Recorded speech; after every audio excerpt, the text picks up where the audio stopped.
연안여객선 세월호는 2014년 4월 15일 밤 9시경 인천항에서 출항해 제주로 향했다. 세월호에는 승객 443명과 선원 및 승무원 33명을 비롯해 모두 476명이 타고 있었다. 승객 가운데에는 제주로 수학여행을 가던 안산 단원고 학생 325명이 있었다. 4월 16일 8시 46분경 세월호는 우연쪽으로 병풍도와 0.9마일 정도 거리를 두고 약 18노트 속력으로 나아가고 있었다. 8시 48분경 세월호는 오른쪽으로 돌면서 왼쪽으로 급격히 기울기 시작했다. 세월호는 기울어지기 시작한 지 101분 만에 뒤집히며 가라앉았다. 세월호 침몰 사고는 476명 탑승자 가운데 미수습자 5명을 포함해 304명의 생명을 앗아갔다.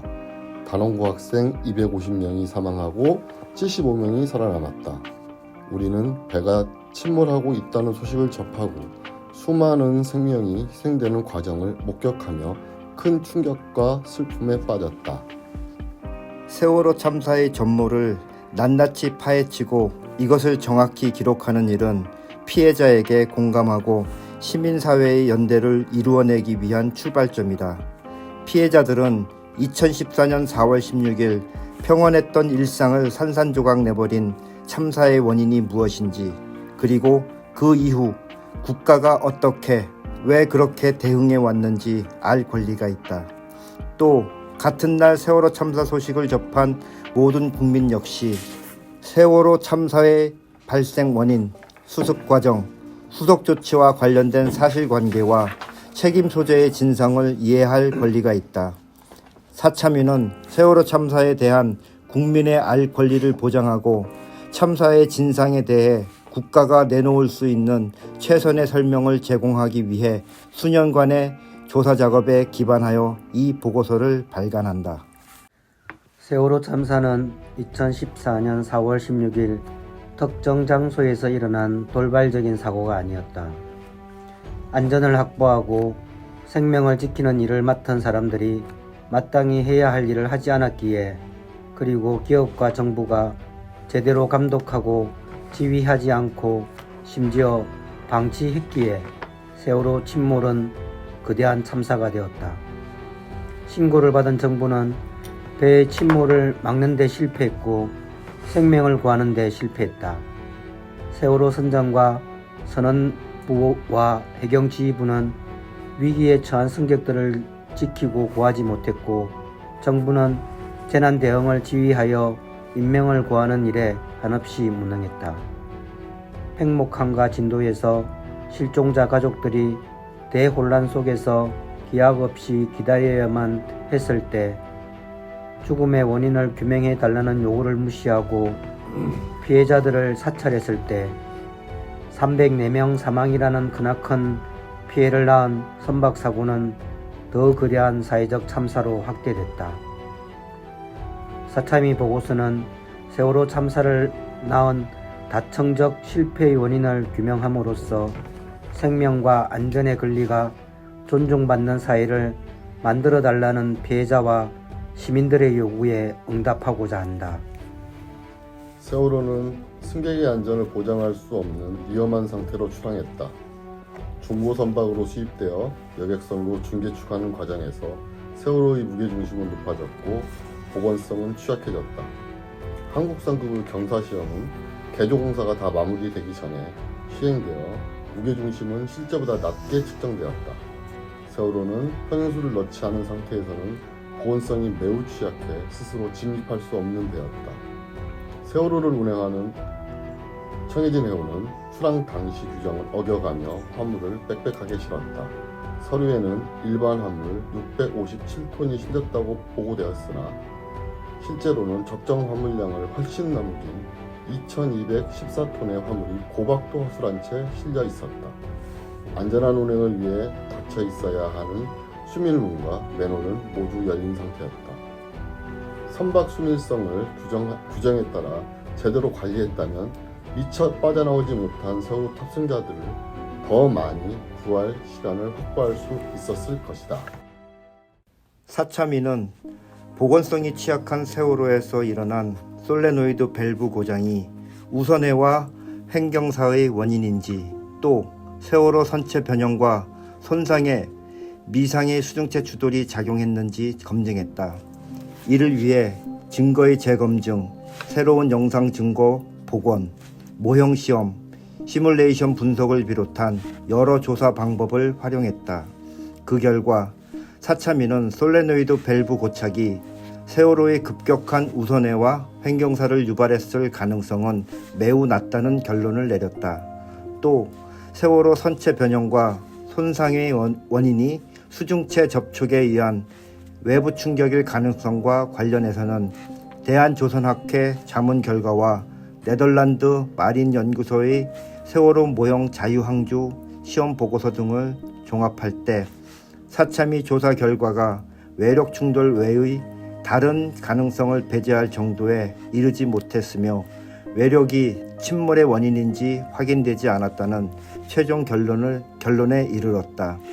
사차미는 널리 퍼진 의혹을 검증하고 확인함으로써 불필요한 논란의 사회적 비용을 줄이는데 나름의 기여를 할 수 있었지만 침몰 원인을 종합적으로 정리해내지 못한 점은 한계로 남았다. 배가 기울고 침몰하는 사고가 발생하더라도 현장의 정확한 정보를 파악하고 신속하게 계획을 세워 구조했다면 승객들이 배에서 나오도록 태선 조치를 내리고 빠져나온 승객들을 구조했다면 304명이 희생되는 참사가 되지는 않았을 것이다. 그러나 다급하고 위태로운 순간에 국가가 모든 세력을 동원해 우리를 구하리라는 희망은 세월호와 함께 가라앉고 말았다. 세월호 참사 당일 범정부 대응은 실패했고 재난 상황에서의 컨트롤타워는 총체적 부재 상태였다. 선장과 선원은 승객들을 어떻게 탈출시킬지 고민하고 요청하는 대신 자신들이 먼저 배에서 탈출했다. 현장 출동 세력은 배 안에 훨씬 많은 승객이 구조를 기다리고 있다는 것을 충분히 알 수 있었음에도 눈에 보이는 승객들만 구조하고 현장에서 철수했다. 정확한 정보를 토대로 구조계획을 세워야 할 해경지휘부는 현장 상황을 즉각 파악하지 않고 구조가 시급한 때 대통령에게 보고할 내용을 달라고 종용했으며 정보를 파악하고도 아무런 구체적인 지시를 하지 않았다. 청와대는 위기 상황을 종합적으로 총괄하거나 중앙사고수습본부와 중앙재난안전대책본부 등 위기관리기구가 제대로 가동되도록 지휘하지 않았다. 세월호 선장과 선원들의 무책임, 현장 출동 세력의 집단적인 임무 방기, 해경지휘부의 조직적인 무책임, 컨트롤타워의 부재가 모두 결합해 사회적 참사로 이어졌다. 피해자들이 사망하고 실종되고 부상당한 참사는 진도 앞바다에서 일어났지만 그 현장은 이내 이들이 이송된 서거차도와 팽목항과 진도로 확대되었다. 정부는 대규모 참사의 피해자를 수색, 이송, 치료, 보호하는 데 실패했다. 누가 생존자이고 누가 실종자인지 파악하는 일부터 제대로 되지 않았다. 실종자 수색 과정에 대한 정보는 과장되고 왜곡되고 숨겨졌다. 신체적, 심리적으로 무너진 피해자와 피해자 가족을 언론이 폭력적으로 취재했지만 정부는 피해자를 보호해주지 않았다. 정부는 실종자 가족을 기다리는 이들을 감시하고 적대시했다. 극심한 고통에서 비롯되는 현장의 불신을 가라앉히고 갈등을 중재하려 나서는 책임자는 없었다. 수습된 희생자를 예를 갖춰 맞이하고 가족에게 인계하는 시스템은 허술했고 제때 작동하지 못했다. 생존자, 희생자, 가족도 그 가족 모두에게 행복함과 진도 실내체육관은 극도의 불신과 무책임이 만들어낸 아수라장이었다. 믿을 수 없는 정부, 무책임한 정부의 공백을 메운 것은 지역 주민, 지역 공무원, 잠수사, 자원봉사자 등 참사 소식을 듣고서 스스로 할 일을 찾아 나선 사람들이었다. 국민의 비난 여론이 거세지자 청와대는 책임을 모면하고 여론을 전환하기 위해 다방면으로 노력했다. 청와대는 문화계를 검열하고 보수단체를 통해 여론을 관리했으며 언론 보도에 개입하여 진상규명 요구에 대한 반대 여론을 형성하려 했다. 또 세월호 참사 관련 기록을 조작하고 파기하기도 했다. 이러한 행태는 세월호 참사 진상규명 과정을 훨씬 더 어렵고 더디게 만들었다. 청와대는 또한 세월호 참사의 진상조사를 적극적으로 막았다. 박근혜 대통령은 공식적으로는 세월호 진상규명을 위한 특별법이 필요하다는 입장을 밝혔으나 정부는 특별법을 제정하고 특조위 설립을 준비하며 특조위가 실제로 활동하는 동안 줄곧 세월호 참사 진상규명을 방해했다. 정부의 특조위 방해 작전은 계획적이고 체계적으로 이루어졌으며 이로 인해 특조위의 권한은 축소되고 사실관계를 조사하는 데 어려움을 겪었다. 국가는 피해자들을 불온 세력으로 간주했다. 국정원과 기무사 등 정보기관은 참사 발생 직후부터 세월호 참사 피해자들의 항의를 반정부 행위로 보고 피해자들을 사찰하고 동향을 파악해 청와대에 보고했다.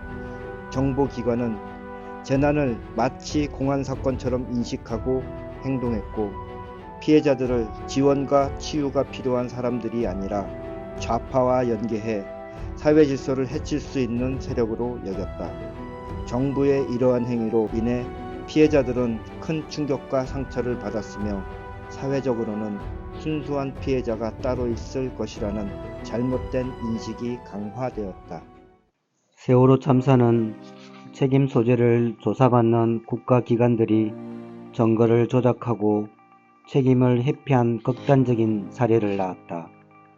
만약 국가가 이렇게까지 책임을 회피하고 진상규명을 방해하고 피해자를 괴롭히지 않았다면 세월호 참사 진상규명이 이렇게 지지부진하지는 않았을 것이다.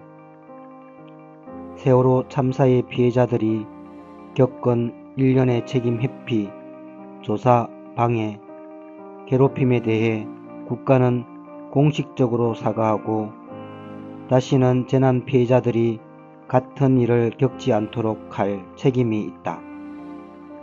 참사 직후 정부의 피해자 지원 정책들은 오랫동안 진행되는 참사의 피해를 다루기에는 매우 단기적이고 일방적이었다. 급조된 지원 프로그램과 혼란스러운 의료 지원 체계 하에서 피해자들과 유가족들의 일상 회복은 더딜 수밖에 없었다. 피해자 지원의 손길은 공백 없이 모든 곳에 미치지 못했다. 희생자나 생존자의 형제자매는 극심한 정신적 충격을 받았고 참사 당시 구조에 뛰어들었던 민간 잠수사, 진도어민, 자원봉사자들 역시 신체적, 정신적 고통을 받았다. 하지만 이들은 적절한 지원을 받기까지 오랜 기간을 기다려야 했거나 아예 지원을 받을 수 없었다. 세월호 피해자들은 고통의 시간을 보내는 동안 사람들에게 또 다른 상처를 입기도 했다. 세월호 참사 피해자들을 혐오하는 발언이 공공연하게 나오기 시작했고 이 발언들은 인터넷과 언론을 통해 확대되고 재생산됐다. 정치권에서는 선거에서 이기기 위해 세월호 참사를 동원했고 이는 피해자들을 이념적으로 낙인 찍으며 세월호 참사의 의미를 축소시켰다. 기억교실, 분향소, 충무공원과 같은 시설들을 설치하고 운영하는 과정에서 희생자에 대한 애도와 추모는 협상의 대상으로 인식되거나 정치적 공세에 휘말리곤 했다. 이로 인해 피해자들은 희생자를 충분히 애도할 수 없었을 뿐만 아니라 지역 사회와의 갈등으로 극심한 고립을 경험했다. 조사위원회의 종결은 결코 참사의 종결이 아니다. 피해자를 위한 정의는 아직 실현되지 않았고 회복과 치유의 길은 아직 보이지 않는다. 우리는 여전히 참사의 시간을 겪고 있다. 다만 조사의 마무리가 온전한 슬픔과 추모, 뒤늦은 회복과 치유의 시작으로 이어지기를 겨우 희망할 뿐이다. 사참위는 세월호 참사의 원인과 과정에 대한 조사를 바탕으로 이러한 참사의 재발을 막기 위한 권고안을 종합보고서에 선별하여 제시한다. 사참위의 조사와 제안은 생명과 안전의 권리가 존중받는 사회에 재난 피해자들의 회복과 치유를 위한 첫걸음이 될 것이다. 첫째, 사참위는 세월호 참사와 피해자 사찰 등 그 이후 행위로 인한 국민 희생과 피해, 권리 침해에 대해 국가가 책임을 인정하고 공식적으로 사과할 것을 권고한다. 둘째, 사참위는 피해자 사찰 및 세월호 특조위 조사 방해 행위를 추가로 조사하거나 자체 감사를 실시할 것을 권고한다. 셋째, 사참위는 피해자 사찰 및 조사 방해 행위를 방지하기 위해 제도를 개선할 것을 권고한다. 넷째, 사참위는 해양재난수색구조 체계 개선을 권고한다. 다섯째, 사참위는 세월호 참사 피해자 및 피해 지역 지원 개선을 권고한다. 여섯째, 사참위는 재난 피해자의 인권 침해 및 혐오 표현 확산 방지를 위한 개선을 권고한다.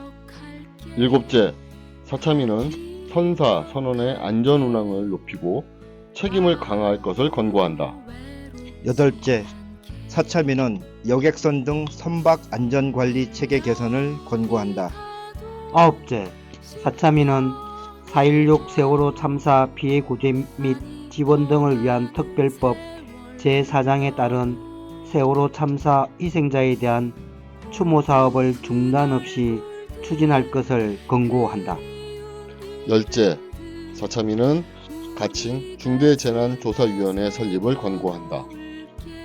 11째, 사참위는 재난 피해자의 알 권리를 보장하고 정보 제공, 소통 방식을 개선할 것을 권고한다. 12째, 사참위는 사회적 참사 기록물 폐기 금지 및 공개, 활용 방안을 마련할 것을 권고한다.